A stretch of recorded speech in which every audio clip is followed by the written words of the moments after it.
If you are fed up with the advertisements all over the internet, then this video is surely for you. I'll show the best ad block which you can get for Google Chrome, Apple Safari and Mozilla Firefox for free of course, and it blocks every kind of advertisement like banner ad, flash ad, pop-up ad and every kind of ad you can imagine. So with the help of this example, I have posted my ad block, and as you can see the advertisement here on the YouTube homepage. Now I will resume my ad block and refresh the page, and you see here there is no advertisement.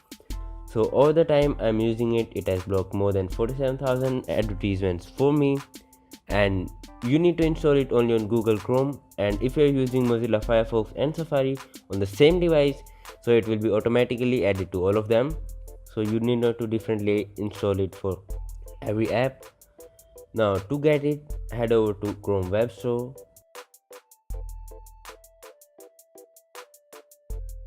In the top left corner, search Adblock.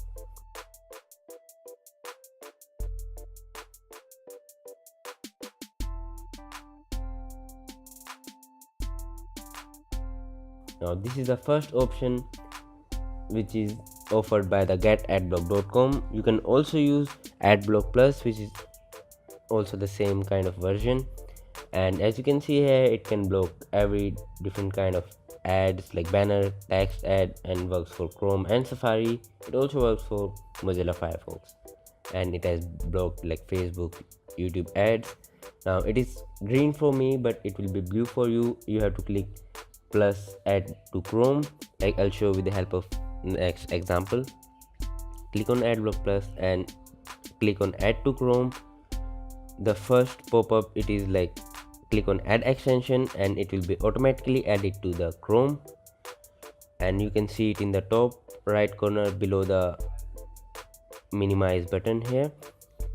This feature is currently unavailable for mobile devices. As soon as it is available, I'll be the first to tell you guys, so make sure you subscribe and leave a like and share this video to someone. It will be helpful for you, to your friends, family and whoever you share with, your workmates or colleagues. So thank you for watching this video, and make sure you subscribe to my channel for more updates.